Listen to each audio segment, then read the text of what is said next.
Hello বন্ধুরা, তোমরা সবাই কেমন আছো? আশা করছি ভালো আছো। তোমাদের আমার ইউটিউব চ্যানেলে স্বাগত জানাই। যারা এখনও আমার চ্যানেলটিকে সাবস্ক্রাইব করোনি তারা সাবস্ক্রাইব করে প্লিজ পাশে থেকো। আমি এখন চলে এসেছি রান্না করতে। রান্নাটা করা হয়ে যাক, তারপরে দেখাবো কী কী আজকে রান্না করলাম। আজকে তো বৃহস্পতিবার, আজকে আমাদের বাড়িতে নিরামিষ হয়েছে। হ্যাঁ, তো একটু পর আমি রান্নাটা করে নিয়ে চলে আসছি তোমাদের কাছে। আজকে আমি কী কী রান্না করলাম। বন্ধুরা, এখন আমি রান্না করছি। এখন হচ্ছে বাঁধাকপির তরকারি। বাঁধাকপির তরকারিটা দেখো গ্যাসে হচ্ছে এখন। এবার বাঁধাকপির তরকারিটা হয়ে যাওয়ার পর হবে বড়ি আলু পোস্ত। সেই রেসিপিটা আমি তোমাদের সাথে শেয়ার করব, ঠিক আছে বন্ধুরা? আমি পোস্তটা এবার বসাবো। তার জন্য দিয়ে দিচ্ছি সর্ষের তেল। সর্ষের তেলটা অল্প একটু গরম হয়ে গেলে দিয়ে দেব গোটা জিরে। গোটা জিরেটা দিয়ে দিয়েছি। এবার দেবো শুকনো লঙ্কা। শুকনো লঙ্কার গোটা জিরেটা একটু ভাজা হয়ে গেলে দিয়ে দেব কলাইয়ের বড়ি। বড়িটা একটু ভেজে নিয়ে দিয়ে দেব কুচি করে কাটা আলু।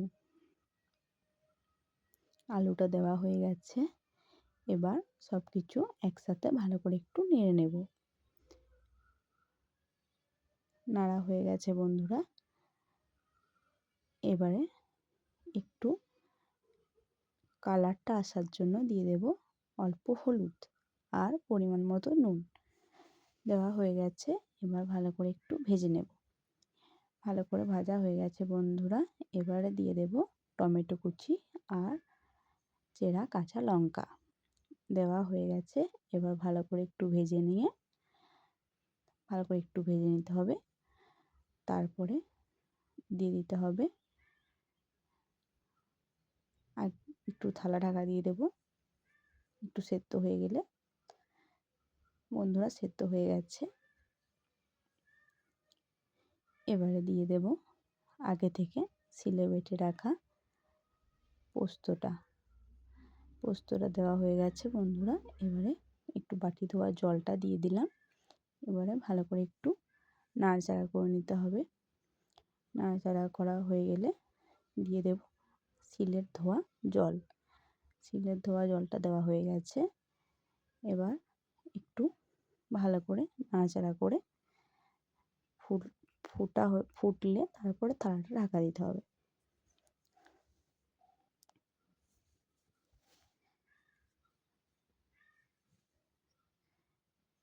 দেখে নি বন্ধুরা সেদ্ধ হয়ে গেছে কিনা। হ্যাঁ, সেদ্ধ হয়ে গেছে।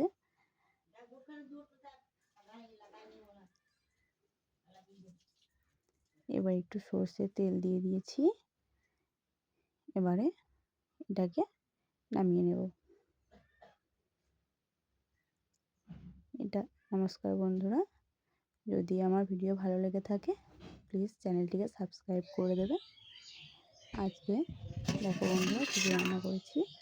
আজকে রান্না হয়েছে গরম ভাত আর আলু মাখা, আর রান্না করেছি